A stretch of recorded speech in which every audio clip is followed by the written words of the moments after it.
할렐루야. 우리 찬송가 384장 찬양하시도록 하겠습니다. 찬송가 384장입니다.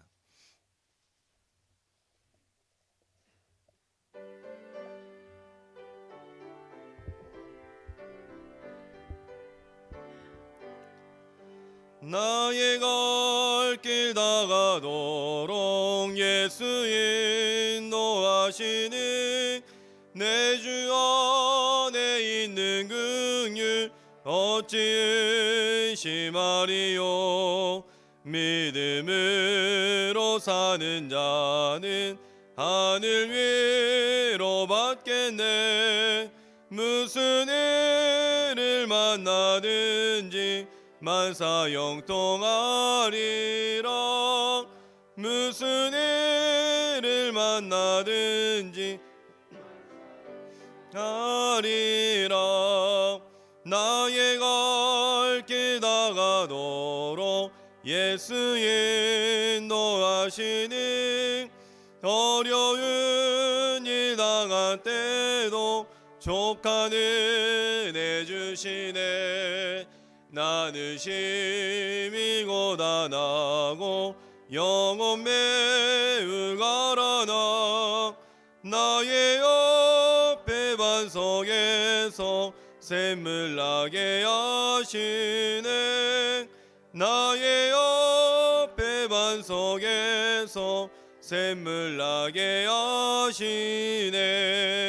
나의 갈 길 다가도록 예수 인도하시니 그의 사랑 어찌 큰지 말로 알 수 없도다. 성령 감화 받은 영혼 하늘 날아갈 때에 영영 부를 나의 찬송 예수 인도하셨네.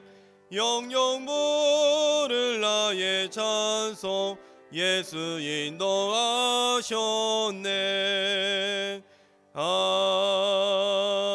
아멘. 우리 찬송가 352장 박수하시면서 힘차게 찬양하도록 하겠습니다. 352장입니다.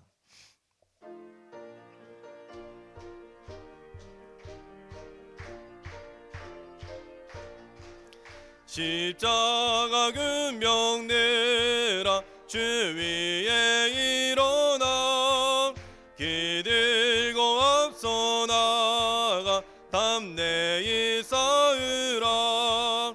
주께서 승전하고 영광을 얻도록 그 근대 거느릴 사 이기게 하시네. 십자가 근병내라 주 위에 일어나 그 나팔 소리 듣고 곧 나가 싸우라. 수 없는 원수 앞에 주 따라갈 때에 주 예수 힘을 주사 강하게 하시네. 십자가 근병내라 주 위에 일어나 내 힘이 부족하니 주 권능 믿으라. 복음의 갑주 입고 늘 기도하면서 너 맡은 자리에서 충성을 다하라. 십자가 근병내라 주 위에 일어나 이날에 접전하고 곧게가 부르라.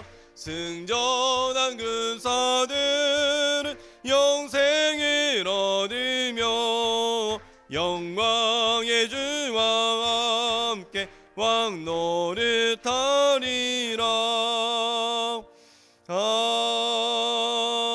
아멘. 오늘 하나님께서 주시는 말씀 보도록 하겠습니다. 하나님의 말씀은 여호수아 11장 여호수아서 11장 1절부터 23절까지 말씀, 제가 진 성경으로 구약성경 336면 전후에 있습니다. 교독으로 읽으시고 마지막 절은 다 함께 읽도록 하겠습니다. 하솔 왕 야빈이 이 소식을 듣고 마돈 왕 요밥과 시므론 왕과 악삽 왕과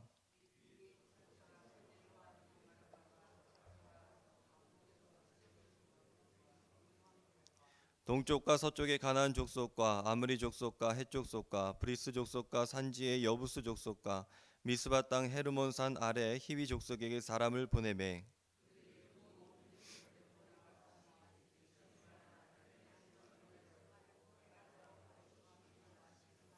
이 왕들이 모두 모여 나와서 이스라엘과 싸우려고 메론 물가에 함께 진쳤더라.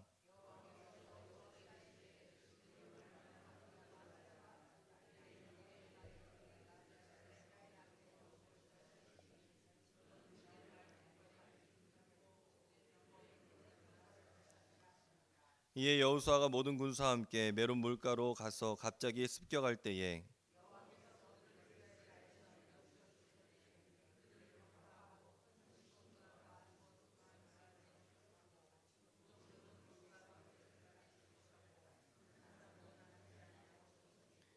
여호수아가 여호와께서 자기에게 명령하신 대로 행하여 그들의 말 뒷발의 힘줄을 끊고 그들의 병거를 불로 살랐더라.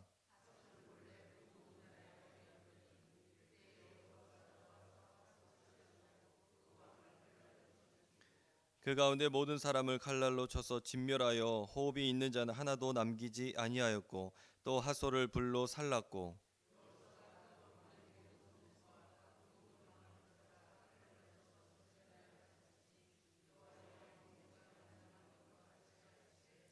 여호수아가 하솔만 불살랐고 산 위에 세운 성읍들은 이스라엘이 불사르지 아니하였으며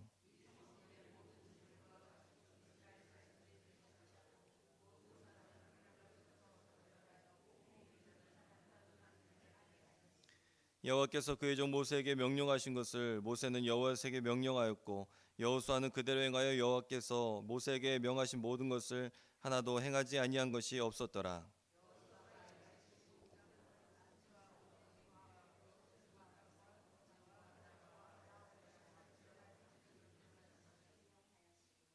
그 세일로 올라가는 한락산에서부터 헤르몬 산이 아래 레바논 골짜기의 바알가까지라 그들의 왕들을 모두 잡아 쳐 죽였으며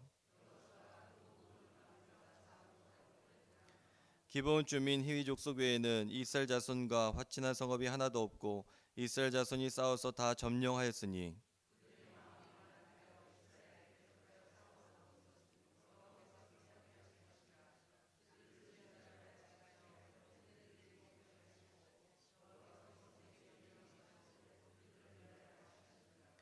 그때 여호수아가 가서 산지와 헤브론과 드빌과 아납과 유다 온 산지와 이스라엘의 온 산지에서 아낙 사람들을 멸절하고 그가 또 그들의 성읍들을 진멸하여 바쳤으므로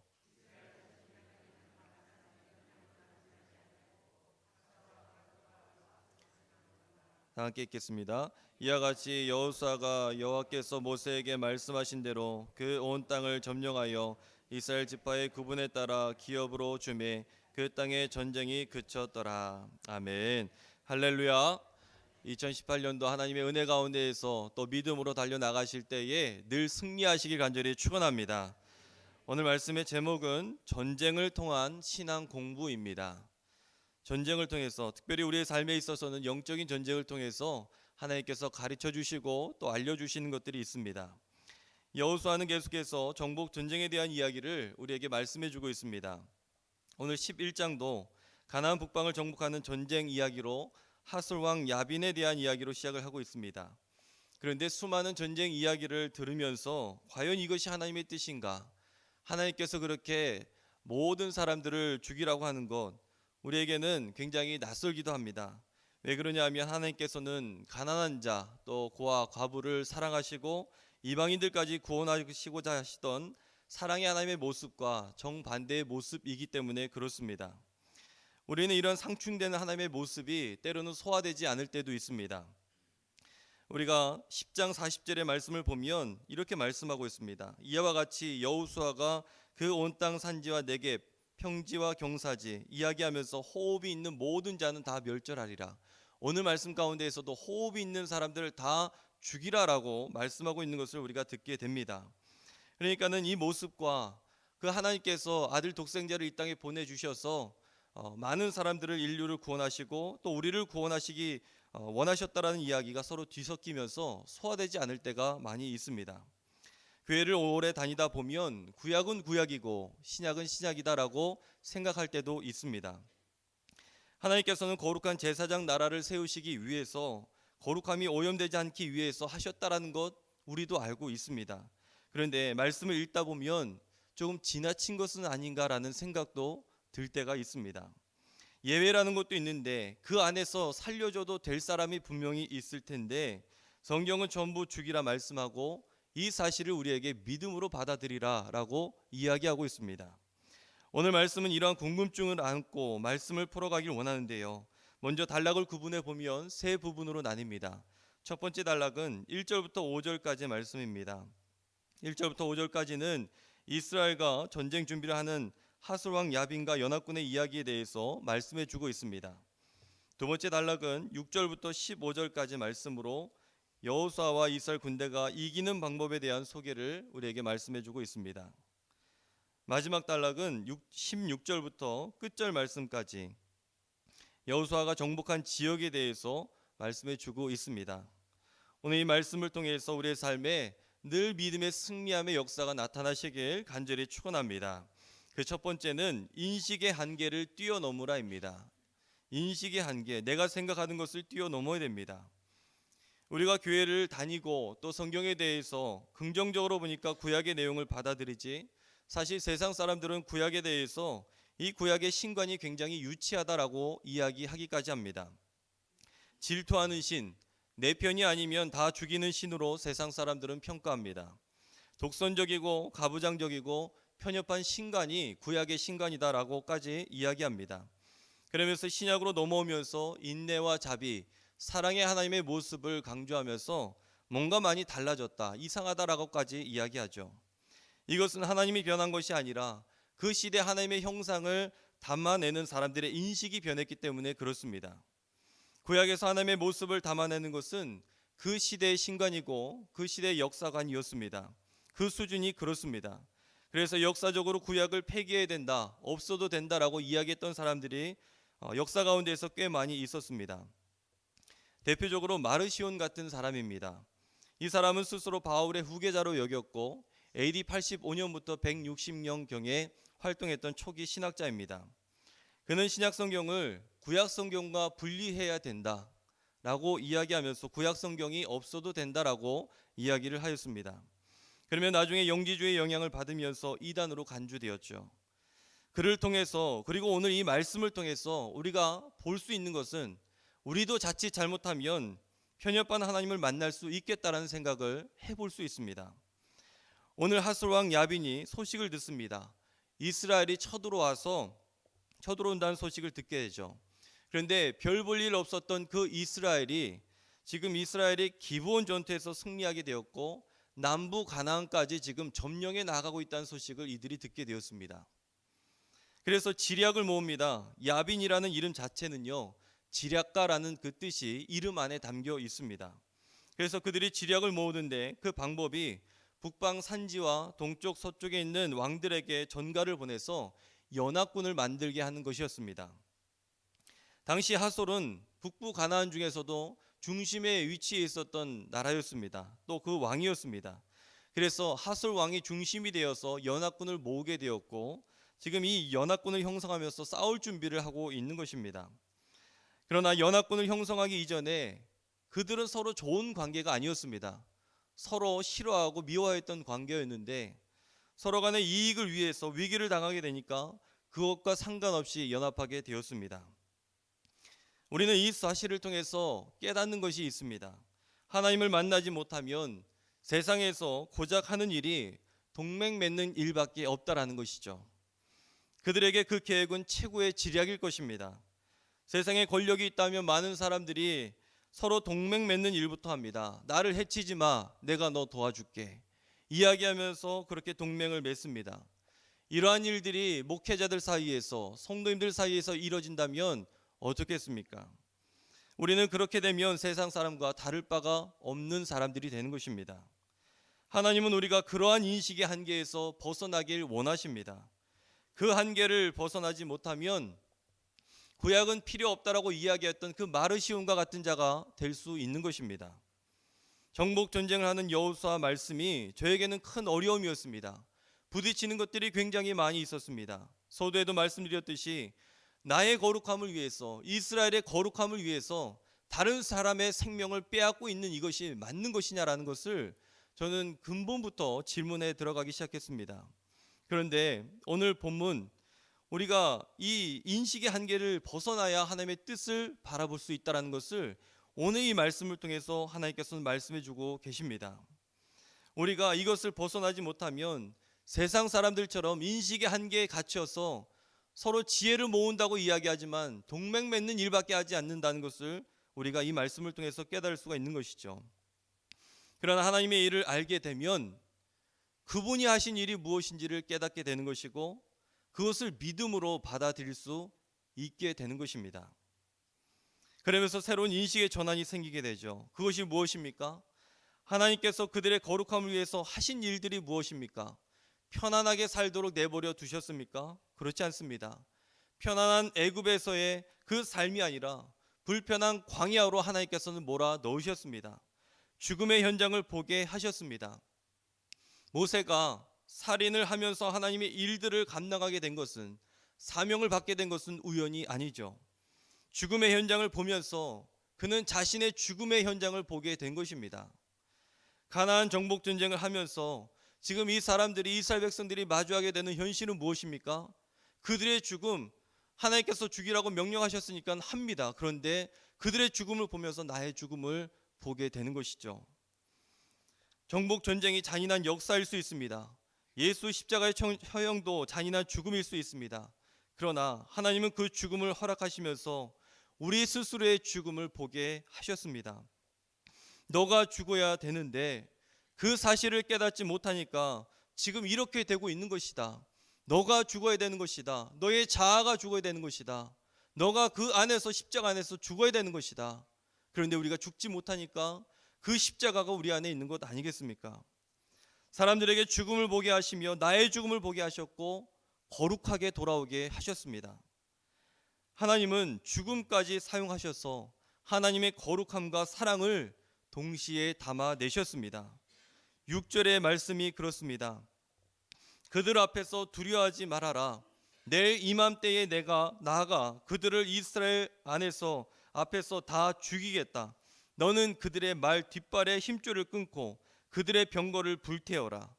이 잔인함 속에 하나님께서는 사랑을 담아내셨고 십자가의 잔인함 가운데에 대속의 사랑을 담아내셨습니다. 부정한 죽음을 통해서 거룩한 하나님의 사랑을 표현하셨습니다. 이 말씀을 들으시면서 내 인식의 한계에서 갇힌 삶이 아니라 나를 주의 십자가 안에서 담아내는 놀라운 사랑 가운데에, 그 거룩함 가운데에 한 해도 승리하면서 살아가시길 간절히 축원합니다. 두 번째는 믿음의 본질을 잊지 마라입니다. 믿음의 본질을 잊지 마라. 우리가 신앙 가운데에서 왜? 라는 질문을 잊고 지낸다면 우리의 신앙은 어려운 일을 만날 때마다 바닥을 드러내기 마련입니다. 왜 하나님께서 나에게 고난을 주셨는가? 왜 나에게 이 직장을 허락해 주셨는가? 왜 나에게 이 가정을 허락해 주셨는가? 우리가 이 질문에 대해서 왜라는 질문을 놓치고 산다면 우리 존재의 본질을 놓치게 되는 것이고, 그러면 스치는 고난에도 우리는 어려움을 당하게 됩니다. 하나님이 원하시는 방향과 우리의 삶의 방향이 일치되어야 됩니다. 우리는 행복하기를 원하는데 하나님께서는 거룩해지기를 원하십니다. 그래서 광야에서 그들은 고기를 달라고 했고, 또 고기가 없다고 불평했고, 물이 없다고 불평을 했고, 불평을 굉장히 많이 했습니다. 심지어는 다시 돌아가고자 했습니다. 왜냐하면 그들이 원한 것은 삶의 행복이었기 때문에 그렇습니다. 외국에서 목회하는 친구들이 있는데 그들이 페이스북에 글을 올릴 때면 참 괴리감 날 때가 많이 있습니다. 휴가에 대한 이야기를 합니다. 그 나라에서는 법적으로 4주간의 휴가를 떠나게 된다고 합니다. 그러면서 교회도 휴가를 의무적으로 떠나는데 연말에 2주간 또 연초에 2주간의 휴가를 떠난다라고 이야기를 합니다. 그러면 너희들은 도대체 언제 목회하냐라고 댓글을 달았습니다. 그런데 의무적으로 떠나기 때문에 어쩔 수 없는 것이죠. 그런데 그것과 비교하면 한국의 목회자들은 쉬는 날이 그들에 비해서 많이 없습니다. 한국에서 목회한다고 하면 아마 휴일을 잊고 사는 이들이 한국의 목회자들일 것입니다. 그런데 그것은 우리 성도님들도 마찬가지이죠. 외국에 비해서 아마 더 많은 시간을 직장에서 또 일을 하시면서 보내실 것입니다. 토요일 또 주말을 잊고 지내신 지가 오래되셨을 것입니다. 우리는 삶의 행복을 추구합니다. 그런데 그러한 비교하는 마음 속에 하나님께서는 말씀하십니다. 말 뒷발 힘줄을 끊어라. 이게 도대체 무엇인가요? 그러면서 병거를 불태우라라고 명령하십니다. 그거 좀 아껴두었다가 다음 전쟁에 사용하면 요긴하게 사용할 수 있을 것입니다. 전쟁 때에 더 쉽게 그리고 또 승리하는 그 지름길이 될 수 있을 것입니다. 그런데 그것이 아니죠. 행복이 아니라 거룩입니다. 삶의 질보다 믿음의 삶입니다. 지친 삶을 휴가에 기대어서 살고 싶은데 하나님은 말 뒷발에 힘줄을 끊고 병거를 태우라라고 말씀해 주고 계십니다. 그들이 가져갈 수 있는 것은 13절에 말씀하는 바와 같이 제한적입니다. 이 모든 일의 기준은 15절이죠. 15절의 말씀을 보면 모세가 일러준 대로 여호수아가 실행하였다라고 말씀하고 있습니다. 모세가 일러준 것은 하나님께서 말씀하신 것입니다. 하나님께서는 전쟁을 하면서 하나님만 의지하기를 원하셨습니다. 하나님께서는 사람을 의지할까봐 병거를 의지할까봐 염려하셨습니다. 그래서 다윗은 시편 20편 7절에 이렇게 이야기합니다. 어떤 사람은 병거, 어떤 사람은 말을 의지하나 우리는 여호와 우리 하나님의 이름을 자랑하리로다. 이 말씀이 저와 여러분들의 말씀이 되시길 간절히 축원합니다. 우리는 다른 누군가를 의지하는 것이 아닙니다. 다른 무기를 의지하는 것이 아니죠. 하나님의 이름을 의지하면서 하나님의 이름을 자랑하는 것입니다.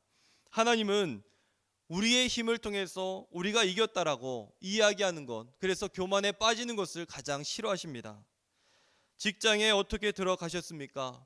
어떻게 승진하셨습니까? 그리고 그 다음에 하나님께서 원하신 일들이 무엇입니까? 어떻게 우리 가정을, 남편을, 아내를, 자녀들을 만났습니까? 어떻게 해서 얻은 자녀들입니까? 그 이후에 우리가 무엇을 해야 될까요?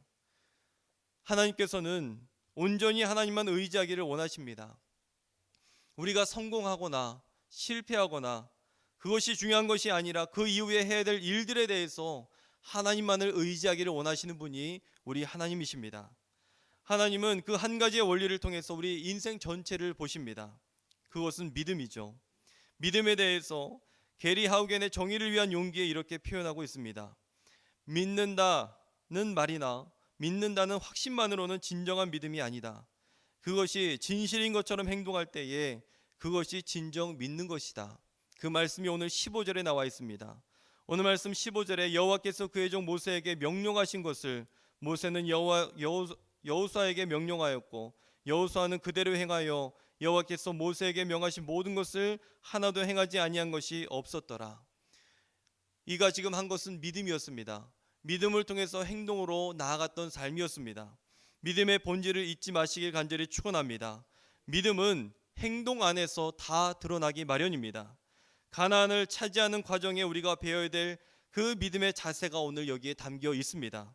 새해 믿음의 본질을 잊지 않고 새해 가운데에서도 새롭게 출발하는 이 시간 가운데에서도 영적인 전쟁 가운데에서 싸워 승리하는 저와 여러분들의 삶이 되시길 간절히 축원합니다. 마지막은 평화로운 삶은 싸워야 얻을 수 있습니다. 평화로운 삶은 싸워서 얻어내는 것입니다. 선한 마음을 품었을 때에 생기겠지, 저절로 주어지겠지, 이것이 아니죠. 역설적으로 평화를 위해서는 적극적으로 싸워야 된다라고 오늘 본문은 우리에게 말씀해 주고 있습니다. 16절 이하는 7년 동안 진행된 가나안 정복 전쟁의 1단계가 마무리되는 시점입니다. 여호수아가 차지한 지역에 대해서 설명을 하고 있는데 그 표현은 가나안 최남쪽부터 최북단까지 전부를 아우르는 말씀들입니다.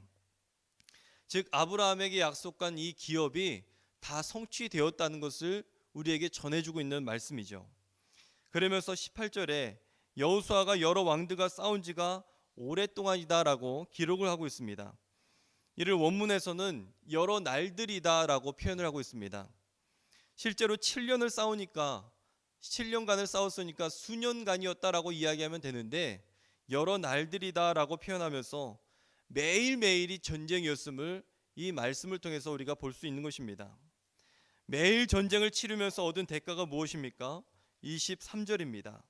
23절의 말씀을 보면 이와 같이 여호수아가 여호와께서 모세에게 말씀하신 대로 온 땅을 점령하여 이스라엘 지파의 구분에 따라 기업을 주매 그 땅의 전쟁이 그쳤더라 라고 말씀하면서 샬롬의 축복에 대해서 이야기하고 있습니다. 히브리어 샬롬의 상태는 소극적인 평화가 아니라 적극적인 평화입니다. 싸워서 얻어내야 되는 것이죠. 그래서 23절을 이렇게 표현하고 있는 것입니다.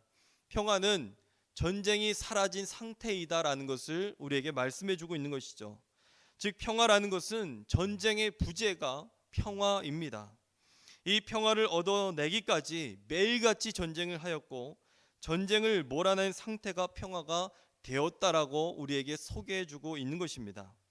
이러한 내용들이 사사기 6장에 보면 동일하게 나와 있는데요. 사사기 6장 23절을 보면 이렇게 말씀하고 있습니다. 기드온이 여호와를 위하여 거기서 제단을 쌓고 그것을 여호와 살롬이라 하였더라. 그것이 오늘까지 아비에셀 사람에게 속한 오브라에 있더라 라고 말씀하고 있습니다. 기드온은 살기 위해서 비굴하게 포도주 틀에서 밀을 타작하면서 살았던 인물이었습니다. 포도주 틀은 굉장히 작은 장소입니다. 그런데 밀은 넓은 장소에서 타작할 수 있었던 것입니다. 그런데 살기 위해서 그 넓은 장소에서 타작해야 되는 것을 웅크리면서 이 포도주 틀에서 타작을 하면서 그것을 먹고 살았던 인물이 기드온이었습니다. 이스라엘이 하나님 앞에서 악을 행하여서 하나님은 이스라엘을 미디안의 손에 붙여 주셨습니다. 그래서 매일 침략당하고 약탈당했습니다. 그러면서 숨어 지내면서 그래도 살아보겠다라고 이야기하면서 그렇게 숨죽여 이 포도주 틀에서 먹고 살았던 인물이 기드온이었습니다. 삶의 기적이라도 일어나면 좋을 것 같은데 그러한 일들은 일어나지 않고 하나님은 기드온에게 이렇게 말씀을 하게 됩니다. 너의 힘으로 가서 이스라엘을 미디안의 손에서 구원하라 라고 말씀하십니다. 반복되는 전쟁 하나님께서 끝내게 하시면 좋을 것 같은데 기드온이 직접 나가서 싸우라 라고 하나님께서는 말씀하시죠. 그래서 얻은 것이 무엇입니까? 안심해라, 두려워하지 말라, 죽지 아니하리라. 그리고 샬롬의 축복을 받게 되는 것입니다. 오늘 이 말씀도 동일합니다. 나가서 싸워야 되는 것입니다. 전쟁의 부재가 평화라라고 말씀해 주고 있습니다. 이 사실들을 통해서 우리가 깨달을 수 있는 것이 무엇입니까? 내 삶에 있어서 샬롬의 축복, 그 샬롬의 축복을 얻어내기 위해서는 치열하게 싸워야 된다는 것입니다. 영적인 삶을 치열하게 싸워 나가야 되는 것이고 새해 시작되면서 지금 1월 2일 이제 시작되는 이 시간 가운데에서도 열심으로 믿음으로 달려나가야 된다는 것을 우리에게 말씀해 주고 있습니다. 올 한 해 열심으로 달려나가실 때에 주님께서 축복으로 부어주실 때에 임마누엘의 축복도 주님께서 허락해 주시고 여호와 일의 축복도 주님께서 허락해 주시고 특별히 샬롬의 축복이 넘쳐나는 복된 가정 모두가 되시길 간절히 축원합니다. 기도하겠습니다. 하나님 감사합니다. 우리의 삶에 싸우면서 배우게 하시고 또한 이 영적인 훈련들 가운데에서 믿음의 본질을 잊지 아니하게 하시고 우리의 인식의 한계도 뛰어넘게 하시는 것을 배우게 하심에 감사드립니다. 하나님 전쟁 가운데에서도 신앙의 공부가 있습니다. 들어야 될 말씀들이 있습니다.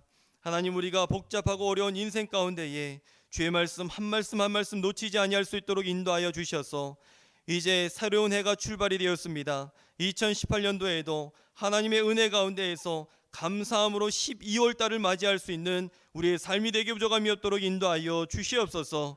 그 은혜 감사하면서 주님 앞에 예물 드립니다. 11조로 1,000번째로 감사의 예물로 하나님 앞에 올려 드릴 때에 주께서 주의 축복으로 덧입혀 주시옵소서. 샬롬의 축복으로 인도하여 주시고 여호와의 일의 축복으로 주님께서 함께 해주시며 우리의 삶에 넉넉하게 되는 하나님의 은혜를 경험하는 복된 한 해가 되게 부족함이 없도록 인도하여 주시옵소서.